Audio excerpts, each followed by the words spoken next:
রাজ্য মেডিকেল কাউন্সিলের সিদ্ধান্তকে চ্যালেঞ্জ এবার হাইকোর্টে আবেদন চিকিৎসক নেতা শান্তনু সেনের। আপনাদের আরও একবার জানিয়ে রাখি, রাজ্য মেডিকেল কাউন্সিল তার লাইসেন্স 2 বছরের জন্য বাতিল করেছে। সেই সিদ্ধান্তকে চ্যালেঞ্জ করে এবার কলকাতা হাইকোর্টের দ্বারস্থ হলেন তৃণমূলের চিকিৎসক নেতা শান্তনু সেন।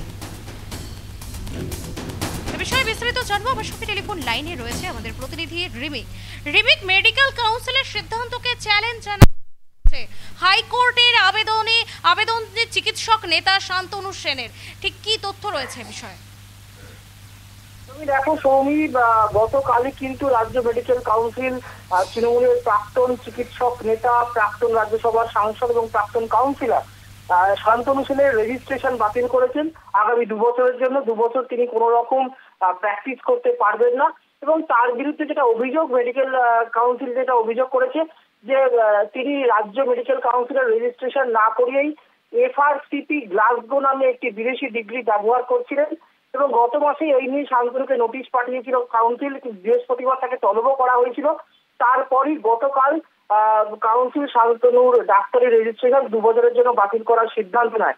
শান্তনু সেনের দাবি তিনি সম্পূর্ণ তার এই লাইসেন্স সম্পূর্ণ বৈধ এবং তিনি তার রেজিস্ট্রেশনের জন্য আবেদনও করেছিলেন, RTIও করেছিলেন, কিন্তু তিনি কোনো উত্তর পাননি এবং তার রেডিওলজিতে কিন্তু তার যোগ্যতা রয়েছে।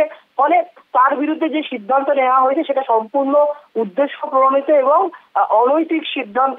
এবং যেহেতু তিনি দাবি করছেন তার ডিগ্রি বৈধ এবং তিনি যেটা জানিয়েছেন যে তিনি এর শেষ দেখে ছাড়বেন, সেই কারণেই তিনি আইনি লড়াইয়ের রাস্তায় হেঁটেছেন এবং আইনি লড়াইয়ের মাধ্যমে তিনি জিতে আসবেন বলে আশা প্রকাশ করেছেন। সেই মতো তিনি আজকে কলকাতা হাইকোর্টে এই কাউন্সিল যে তার রেজিস্ট্রেশন 2 বছরের জন্য বাতিল করার সিদ্ধান্ত নিয়েছে সেই সিদ্ধান্তকে চ্যালেঞ্জ করে আজকে কলকাতা হাইকোর্টের দ্বারস্থ হয়েছেন শান্তনু সেন এবং বিচারপতি অমৃতা সিনহার এজলাসে তিনি মামলা দায়ের করেছেন এবং মামলা দায়েরের অনুমতি দিয়েছেন বিচারপতি সিনহা।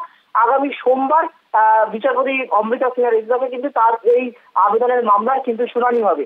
ফলে তিনি যেটা বলেছেন শান্তনু সেন যে তার লাইসেন্স বৈধ, ফলে তার বিরুদ্ধে যে ব্যবস্থা নেওয়া হয়েছে সেটা একতরফা ব্যবস্থা নেওয়া হয়েছে, তাই তিনি আইনি পথে লড়াই করেই এই লড়াইয়ে জয়ী হবেন। সেই কারণেই তিনি কলকাতা হাইকোর্টের দ্বারস্থ হয়েছেন।